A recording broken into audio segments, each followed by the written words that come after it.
Ashama harka fuunee kabajamtootaa fi dhaggeeffattoota hordoftoota chaanala Biiftuu Miidiyaa jirra jirtu jechaan kallattumaan oduulee gaggabaaboo yeroo ammaa qabannee isinii dhiyeessinam.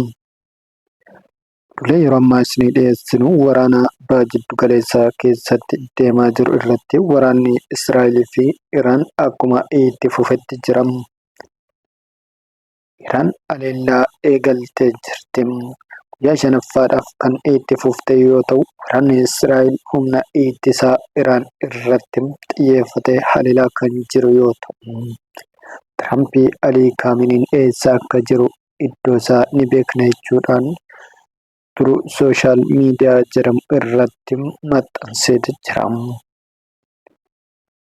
Ta'u malee waraanni guyyaa shanaffaadhaaf lakkoofsise kun ammallee sooma bu'uuraa akkasumallee buufataalee waraanaa wal harkatti barbadeessaa kan jiran yoo ta'u, lammiilee nagaas lubbuu dabarsaati jiraniin akkasuma biyyoonni lachiinuu lammiilee akeekkachiisa kan kennan yoo ta'u, Israa'elis lammiileen magaalaa Teheraan keessa jiraatan gadi dhiistanii akka baqatan nageenya keessaniif jechuudhaan akeekkachiisan. Iraanis gama isiitiin lammiileen Israa'el biyya isaanii gadi dhiisanii akka ba'an akkasumallee iddoo lafa jalaa isin itti dhokattan argineeti jirra. Iddoon sun nageenya keessaniif murteessaa miti. Gadhiistanii akka baatan jechuudhaan akeekkachiistee jirti. Lammiileen Israa'el hedduunis biyyattii gadhiisanii bahuudhaaf sochiirra kan jiran yoo ta'u, sababa lolaatiin buufanni xiyyaaraa akkasuma Israa'el cufamee guutumaan guutuutti tajaajilaan ala ta'eeti jira. Lammiileen biyyattii karaa galaanaatiin gara Giriikitti imalaa kan jiran yoo ta'u, mootummaan Israa'el lammiileen biyyattii akka biyyaan baane ittisuu irratti argama. Haleellaa Israa'el irratti raawwate magaalota akka Telaaviif, Haayifaa kan biraa dabalatee haleellaan jajjabaan magaalota irratti raawwatamaa jiru akka hin ifoomne yookaan akka addunyaan hin daawwanne kan jedhu gaazexeessota addunyaa irraa dhufan kan biyyattii kaameraa harkaa fuudhuudhaan oggoraa akka jirutu himama.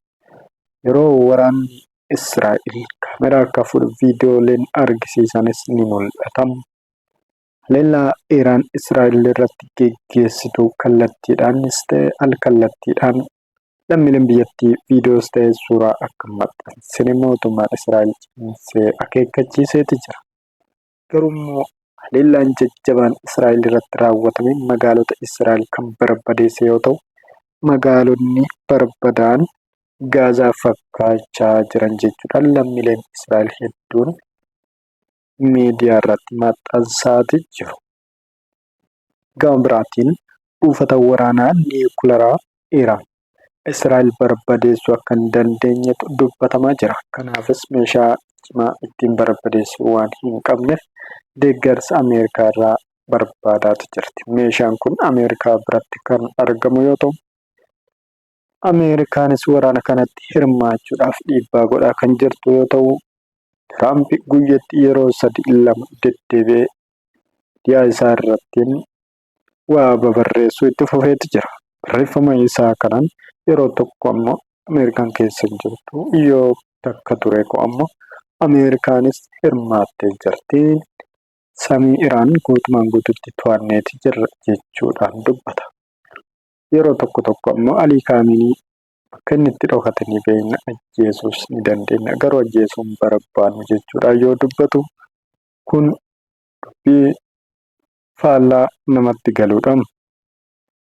Ameerikaanis waraana kana keessa seentee akka lolaa jirtutu akeeka. Kanumaan wal qabatee Iraan durumaanuu Ameerikaan hirmaattee jirti. Israa'el kophaa isii haleeluu hin dandeettu jechuudhaan kan dubbattee fi kan himatte yoo ta'u, ammallee buufata waraanaa Iraan irratti haleellaa qilleensarraa Israa'el raawwataa jirtu cimsitee itti fuftee jirti. Iraan gama ishiitiin misaayiloota haaraa takka asiin dura hin fayyadamne Israa'el irratti akka fayyadamaa jirtu ifoomsiteeti jirti.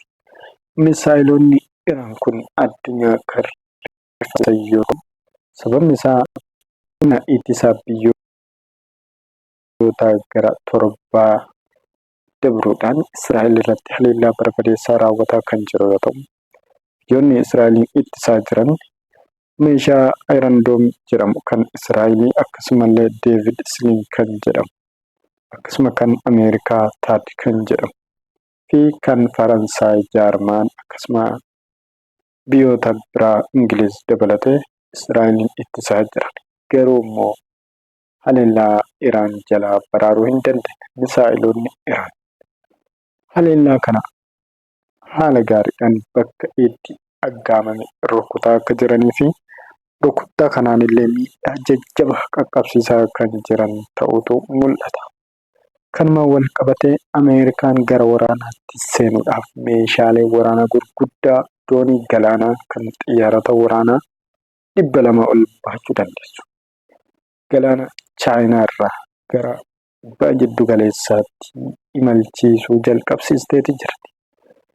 Meeshaalee waraanaa akkasuma loltoota gara 40,000tti siqan gara Iraanitti dhiyeessaa kan jirtu yoo ta'u, Iraan immoo yoo Ameerikaan Israa'el wajjin kan hirmaattu ta'e buufata waraanaa biyyoota Arabaa keessaa Ameerikaan qabdu irratti xiyyeeffadhee haleellaa jajjabaa irratti raawwata jechuudhaan akeekkachiifteeti turte. Iraan duubas biyyoonni biraa akka jiran ni sodaata. Ameerikaan sodaan isiin qabdu Iraan duuba kan jiru Chaayinaa, Raashiyaa akkasuma Kooriyaa Kaabaa biyyoonni jajjabaan kunniin biyyoota Ameerikaan sodaattudha. Kanaaf Ameerikaan akkuma barbaaddee fiiddee waraana kana keessa seenee jettee of hin himtu. Garuu harka lafa jalaatiin Israa'el wajjin Iraan irratti duula geggeessaa kan jirtu ifoomeeti jira. Kabajamtootaa fi jaalatamtoota keenya odeeffannoon ammaa kana fakkaata hanga oduu biraatti walitti deebi'uun nagaan nu tura.